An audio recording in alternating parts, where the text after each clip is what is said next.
Hey guys, Jackson Dean here, another episode of the Jackson Dean Show. This is going to be part of our Next Level series where we came over to Tel Aviv to explore the tech ecosystem and really just the different culture of business over here. I'm sitting here with Omri Wislizki. Nice. Who is in charge of the Australian landing pad, which is the Australian government, the Australian Trade and Investment Commission. Correct. Doing well so far. If you wouldn't mind, give us a little bit of a background on what you're doing at the moment. Sure. So I manage the Australian landing pad Tel Aviv at SOSA. And what we do is we help Australian startups connect to the Israeli ecosystem by missions and boot camps, up to 90-day programs of residency that we provide to Australian startups. And what we really do at the day-to-day is introduce them and mentor them on how to really build a global successful startup. Awesome. So tell us a bit about your career, where it sort of started, even all the way back to what did you do when you were 18 years old? Yeah, sure. So at 18 years old, right after high school, like every Israeli boy and girl, I enlisted into the Israeli Defense Forces. I started as a paratrooper and went on to become a parachute instructor. So I served in the Army for 3 years, teaching different units in the Army, basically how to jump out of planes and land safely and survive. And if God forbid something happens, how to act in an emergency and how to get back to where you need to go. How many jumps did you do? Over 250, wow. I think, in total. You still jump? Like if I do reserves, then yeah. But more skydiving, less the regular Army jumping. Yeah, right. Okay. And after the Army, I went, again, like almost every Israeli male or female who needs some time off after 3 years of being in a very intense environment, to the furthest, most cheapest place you can go.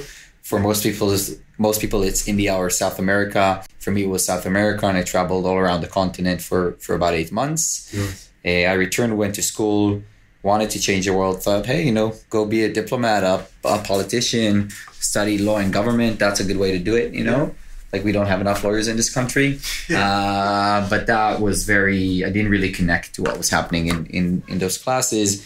And I really, I felt more connections to what's happening in the technology world, which I always had some sort of, I guess, connection to. Yeah. And I thought, let's look at what's happening. Like when you finish school in 3-4 years, like this is going to be it. Like this is where most jobs are going to be. This is most where the world is going to talk about, and which is going to have the biggest effect on our lives. And I think today it's obvious, the tech companies have the biggest effect on everyone's lives. And so I changed to study media and media innovation lab. And from there, I worked in a startup called Artbit, did like Shazam for art, which was great, but failed. And I learned a lot from that. I worked for a big corporation like LG, the Korean company doing tech scouting for them in Israel. Yeah. And now I work for the landing pad with Australian startups. All right. So what made you go government over, I guess, continuing down the startup path? It is a startup role. At the end of the day, I get to work with startups every day. Yeah. Yes, it's a different frame to things. But to be honest, if you look at it, not from the Australian side, if you look from the Israeli side, it's actually a very, very unique opportunity. I mean, how many jobs are there to actually work with the Australian government, help Australian startups, bring them to Israel, host them in Israel, connect them to the ecosystem here? It's something very unique. And the second I saw the position on LinkedIn, by the way, I applied, and I'm like, that sounds amazing. Yeah. And it's more amazing than it sounds. Oh, no, it's been an amazing 2 weeks seeing what you do. Yeah, thank you. So the initiative behind the Australian landing pad, you've been here nearly 2 years now? Almost, yeah. Yeah. What have you learned throughout that journey? Well, obviously I've learned a lot. To start with, why? I mean, why is this happening? Why did the Australian government initiate this program? And the importance of this program for the Australian ecosystem is great because the government is doing a lot of great things to stimulate innovation and entrepreneurship all across Australia on a federal level, on state levels. in STEM education and research and development, in commercialization of research in universities, different new laws for investments and crowdfunding and so on and so forth, taxation for investments. Yeah. But, that's one part of the startups. There's a problem because the startups, it's a very small market. The Australian market, it's only 24 million people. It's an island. It's on a different time zone than most of the world. Mm-hmm. Currently, the eyes of the world, I mean, countries, governments, and corporations who are looking to do innovation are not in Australia. Yeah. And I know because they're full on in Israel, and I know, and I live that. So the idea of just saying, okay, so we're not in that stage where everybody's going to come to us. Let's bring our brand, let's bring our talent outside of the country and show it to them. Let's help open doors and create opportunities for our entrepreneurs to succeed on a global level. And that's what the landing pads are meant to do. And I think is very, very cool and unique. Yeah. So I've learned a lot, obviously, about the Australian ecosystem. I visited Australia twice, all around the country, even Canberra, to see in my own eyes and meet the people, the investors in every city, the accelerator programs, different community managers, of course, the startups. And I've learned a lot about Australia, about the Australian state of mind, about the ecosystem, about the people, the politics, the culture, the beers, the beach, the language. I mean, fully Aussie. Yeah, that's it. I think just to give everyone a bit of context on this ecosystem, I mean, what global brands have you actually been working with in the last few years through SOSA and the landing pad? Yeah, sure, of course. Well, Checkpoint, for example, largest cybersecurity company in the world, Israeli originated. We just visited this week Wix and Facebook, and Amdocs, which are huge companies. My next door neighbor at the landing pad is Munich Re, which is one of the largest reinsurer companies in the world. We've had companies from Australia who met people from PepsiCo. We've had people who met banks, who actually even met Australian banks here in Israel and spoke to them. Most of the sectors startups that we've worked with are in fintech, cyber, and agri-tech and digital solutions. So in those realms, we've met really some of the biggest players, and it was great. Microsoft, Google, Amazon even. So we brought the Australian brand to them and really exposed them to what's happening in Australia. Awesome. And so what's the plan, I guess, for the next few years ahead for Australian startups? What do we want to achieve? What do you want to achieve? I think the question is bigger because, again, if you've learned something, I think in Israel, it's the importance of the ecosystem as a whole to support each other. So the startups have a role, but you can't achieve this role without the corporations or without the government or without the investors or the research.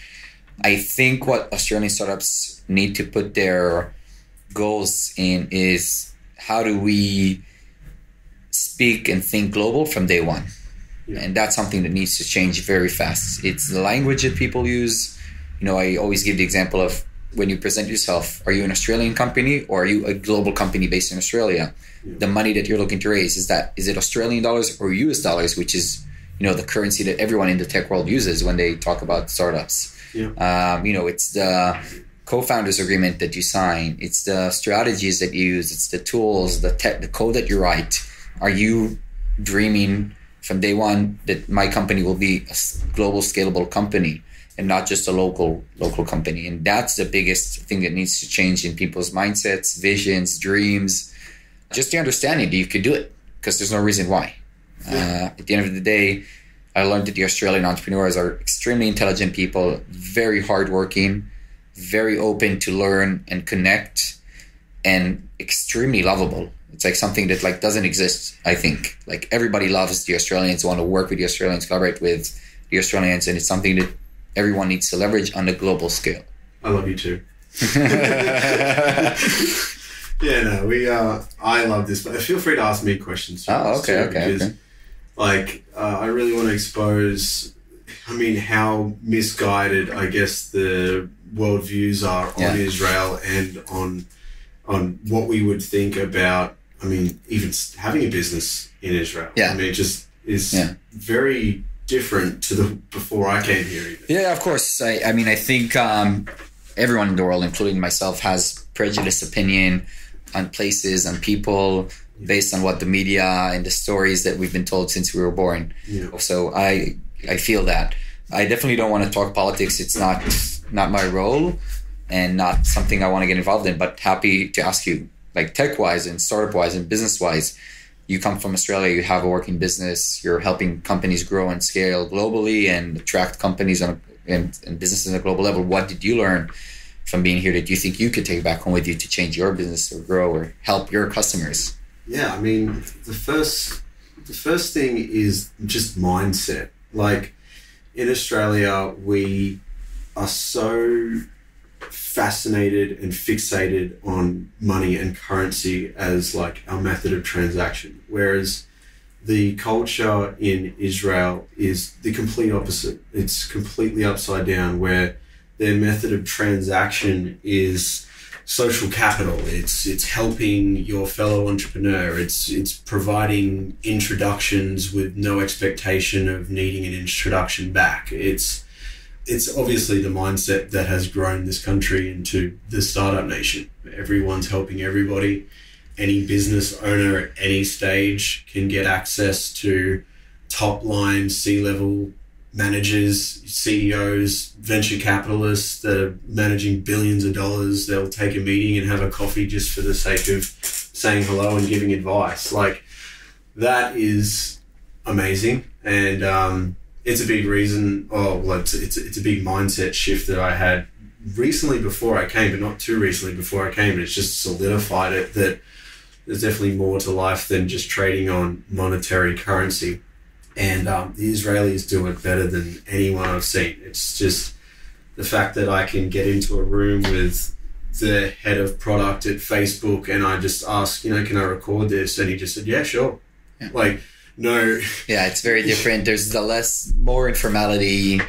Definitely if you talk about the differences, so you can see, I think Australians, you're not Israeli, you're not British, you're not American. You definitely created your own version of of society, and you've taken the good things of every part, but there's still a little bit of that formality from like the British side of things, So or the more one carefulness. Thing I would love to change is the consulting mindset, right? In Australia, like I had that mindset for over 5 years running a consulting. Yeah, that if somebody comes and asks for advice, you're like, pay me, and I'll tell you what I think. Like, this is how much I'm worth per hour, and you get taught the quote like charge what you're worth and nothing less.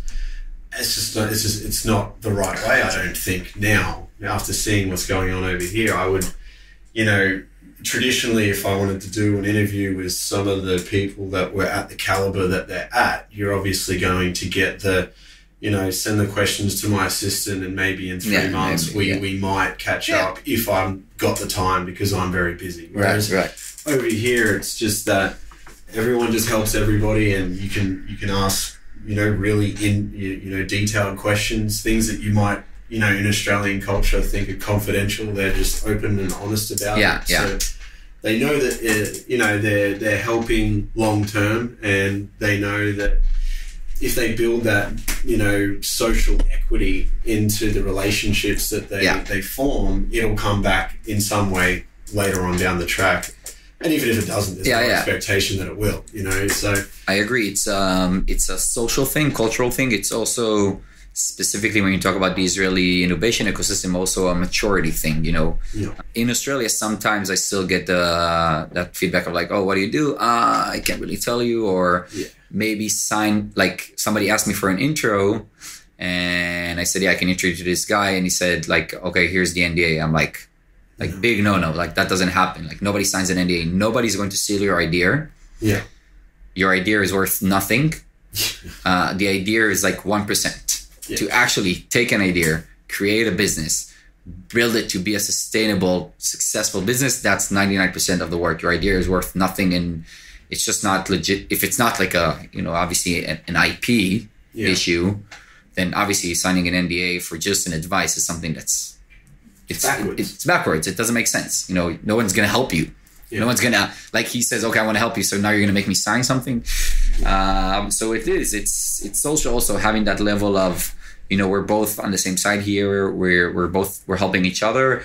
And it's a trust thing, it's trust. Yeah. Trust is something that everybody's speaking today at the world because of blockchain, for example, the fact that wherever there's a trust issue, blockchain can solve that. The fact that you're here now is because this Australian woman who was here in Israel a year and a half ago with her husband and son thought about doing some things in innovation in Australia, heard about the landing pad, sent me an email, said, I'm here, can I come by? I'm like, sure, why not? I could have said no. Yeah. You're not interested for me. I don't see any, just from looking at your LinkedIn or something, I don't see any direct relationship. But that led for her speaking to the Hacker Exchange, came back to me and said, we want to do this mission. And now, boom, we have Australian entrepreneurs here. So, and even if it wouldn't have happened, and I've had a lot of discussions with a lot of Australians who came here, great. Nothing happened. I shared with them some information and knowledge, a coffee, 30, 40 minutes of my time, and that's it. Yeah. And, shot on goal is not a bad play. For all the meetings that don't end up going anywhere, it's that one that can change everything. Exactly. You always need to, you need to do it. You need to be out there. You need to be part of the community because, of course, not every meeting is gonna yield a good solution or product or answer or favor. But at the end of the day, one or two will, and those will be the big ones who can change the game for you. That's it. All right. What sort of advice would you give to early stage entrepreneurs, small businesses in Australia? I mean, obviously, the first piece of advice is to think globally. But I mean, what about executing on that? Yeah. What advice would you give to get them to this next level? Sure. I think leveraging the digital world that we live in, the information is accessible, users are accessible. You need to be ready to fail.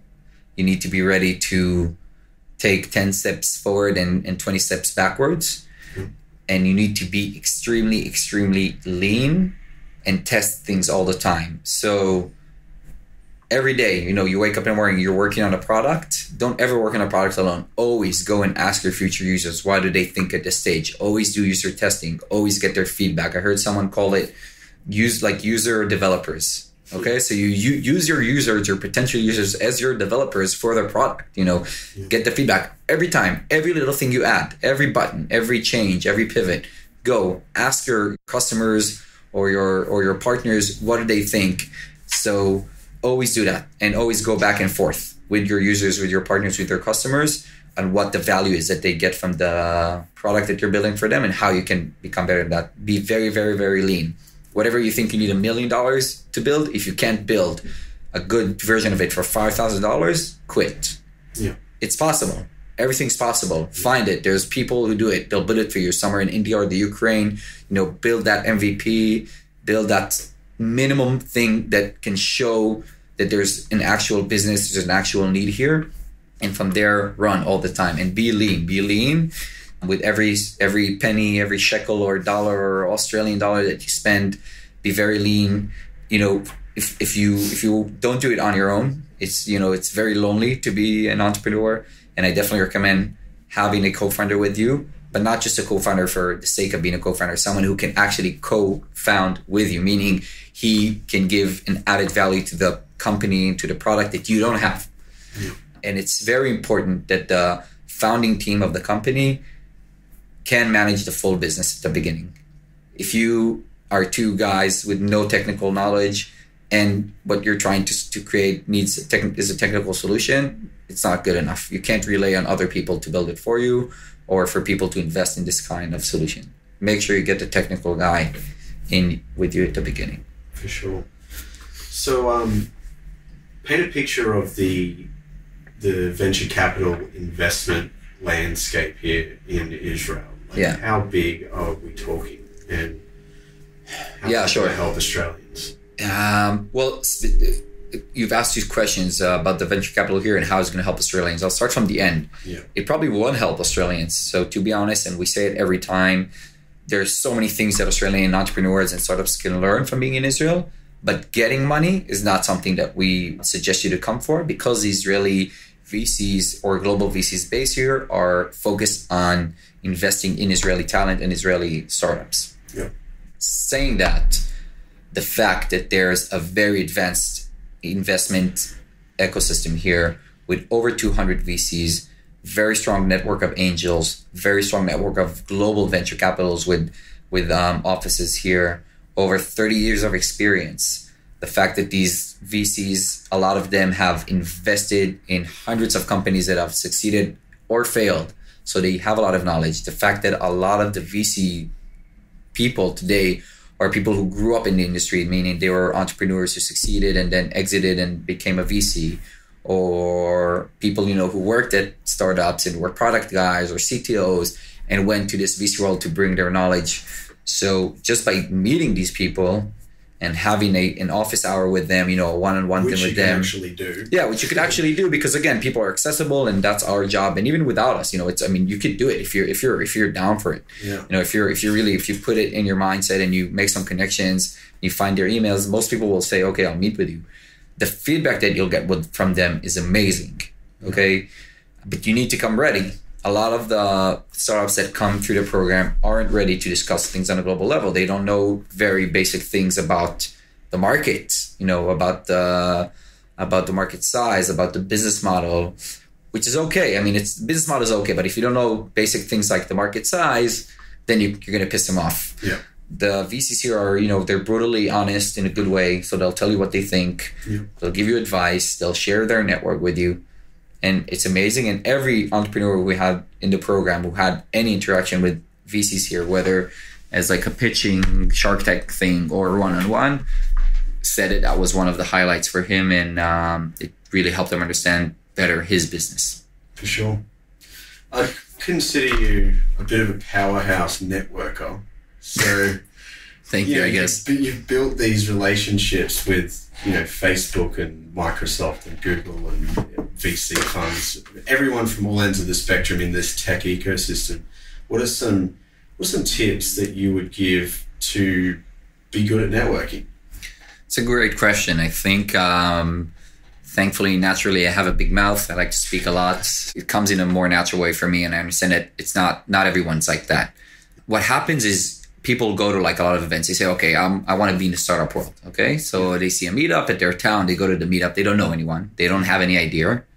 They walk into the room. They look at all these people and they're like, well, who am I? Like, why would I even speak to someone here? I'm nothing, And that's a very wrong way to look at yourself. One, there's a good chance that 50% of the people in the room are exactly like you. Yeah. They're there for the same reason you are there. Two, most people are nice. Most people are nice. Most people are happy to make human connections.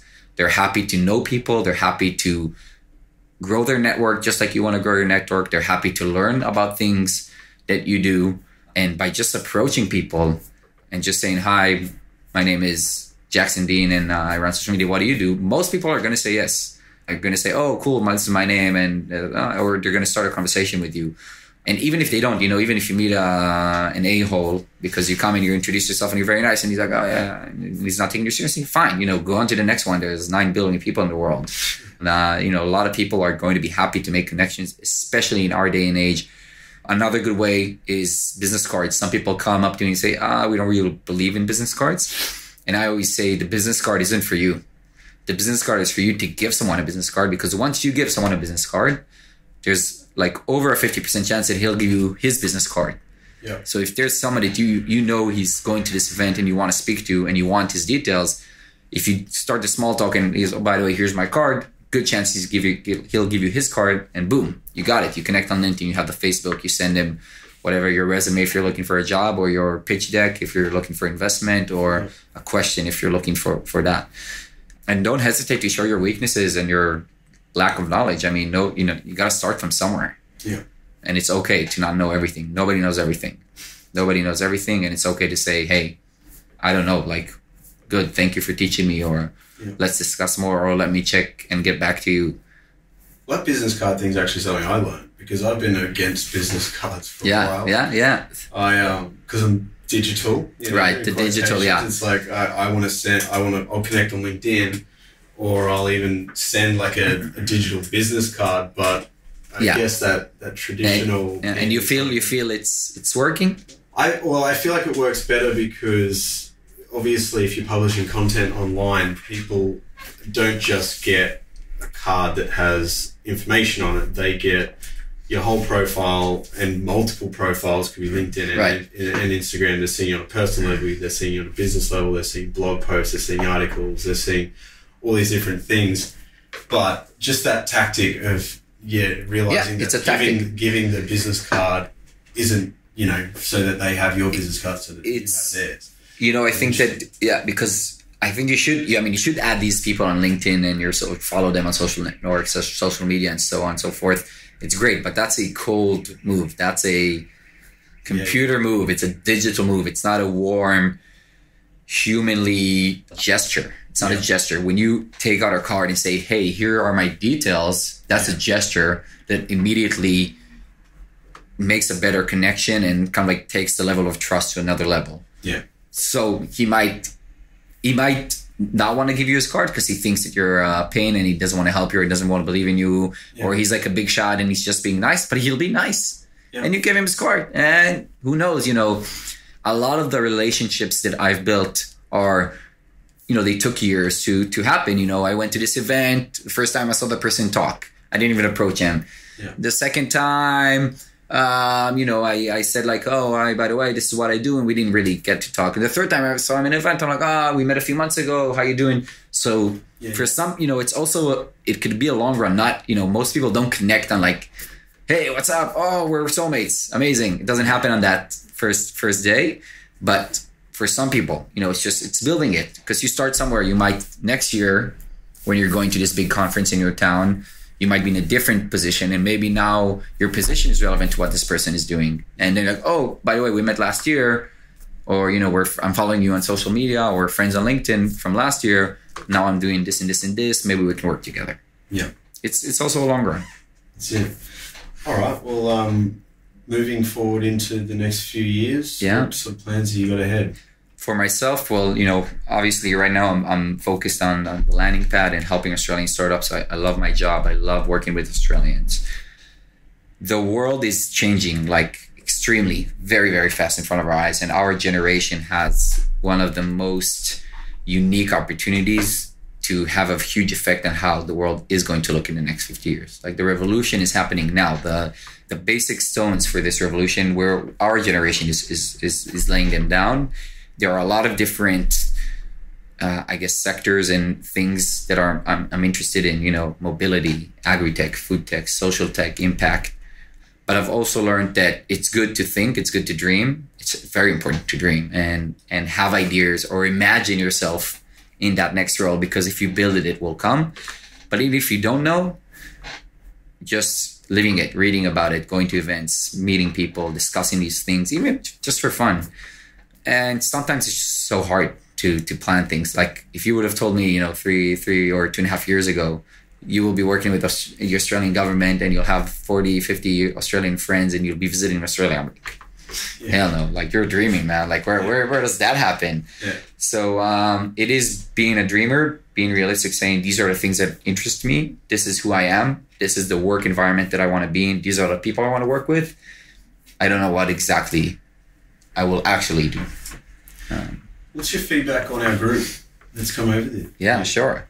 Incredible people. I love the human capital here. Very variety of people in their styles, in their backgrounds, in their startups, in the sectors that they work in.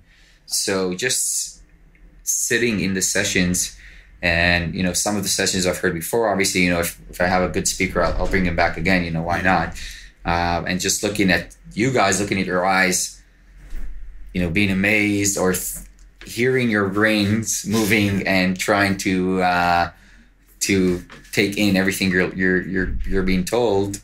Yeah. So I love it. It's great. And obviously the fun part, at the end of the day, I'm an Israeli. I live here. I live in the city, and it's a great honor to host a lot of these amazing Australians and show them around the city. So share with you my culture, my life here, the bars I go to, the arts, the culture of the city, the food, and getting that feedback is extremely satisfying.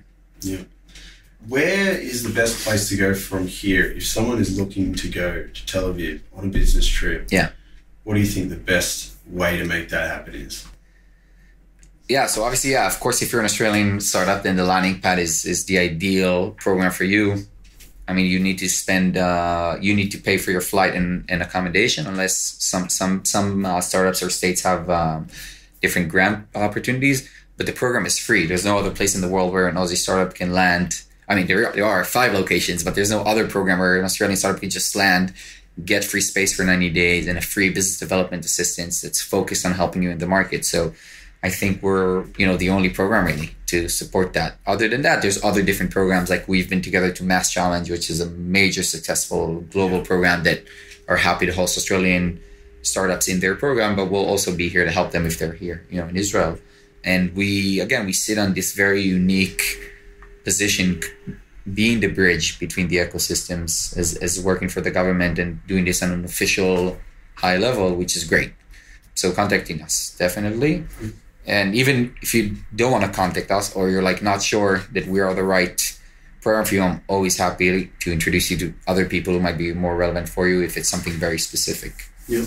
Awesome. So you can just email me, omri.wislizki@austrade.gov.au. Yep. And all the info is on our website. If you search Australian landing pads, and you can book office hours with me, and I'm always happy to get on a 20-minute call with someone in Australia, listening to what he has to say and telling him, relevant, not relevant. Here's who you should talk to. And if you are listening to this still, we appreciate your time. And, for sure. If you are interested, you can hit me up. I'll refer it straight through and do the intro as well. That's what I've learned, doing intros. Doing intros, man, it works. It's good. It's all good. It's been a pleasure, my man. It's been a pleasure. Been a eye-opening trip, to say the least. It's something that I'm extremely happy that I've been a part of. And thank you so much for having me. Thank you. I'm very happy because the results are not always tangible results, but they are tools, knowledge, inspiration, education, and there are things that can really walk with you in the next phases of your careers, and that's amazing for me. So thank you very much for coming and participating. And good luck. Cheers. All right, so there you go. There you have it, guys. That was a great little sit down that I had with Omri Wislizki, who was the Australian landing pad manager. I just want to give a big shout out to Omri and showing us around that beautiful, beautiful country and city, Tel Aviv, and taking us over to Jerusalem and a few of the other places that we were lucky enough to visit. He was a great host. He showed us some awesome restaurants and places. And if you are an Aussie and you are looking to explore Israel, I can link you up with Omri and through the Australian landing pad and Austrade. If you would like to explore what your options are there of how to get over there, how to take advantage of some of the amazing sort of opportunities they have for Australians that want to stay in Tel Aviv and run a business. There's options there where they can get you a visa for 90 days to really check it out and organize a lot of things for you. So if you need any help doing that, feel free to hit me up, shoot me an Instagram direct message if you want to just kick the conversation off, or if you want to email me, feel free to. All the information you can find on my website, jacksondean.com.au, or you can email any of the team at Social Growth Media as well. Anywhere you'll be able to get in contact with us somehow if you are interested. A big thank you to Austrade, the Australian Trade and Investment Commission, the Australian government, for getting us over there, getting me over there, and getting me to experience the Israeli ecosystem. That is one of the last episodes we have from the Israel tour that I did.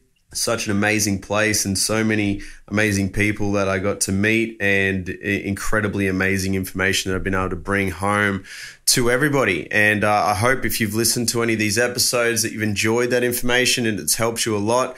I know I've got some unbelievable feedback from some people, and I do appreciate the kind words and the comments. And I really am motivated to do more of this for you guys and get it out to you. It's not easy. It's quite difficult to get these episodes out every single week, but I'm making it happen. It's something that I've challenged myself with, and I hope it is helping you guys. There's some really, really high quality information in there. So I'm doing it for free. It's all sponsored and paid for by Social Growth Media, the company that I run, and we're doing this as an initiative to sort of give back as much as we can for those people that are motivated enough to listen. And we really hope that it is helping you. So if you would like to grab some free products and resources, things that will help you with your marketing efforts, your online business activities, growth hacking, you name it, please go to www.socialgrowthmedia.com/resources. And you'll be able to pick yourself up some free stuff that's really, really going to help you. So let us know what you think. Please leave a rating and review if you found this helpful, and I will see you in the next episode.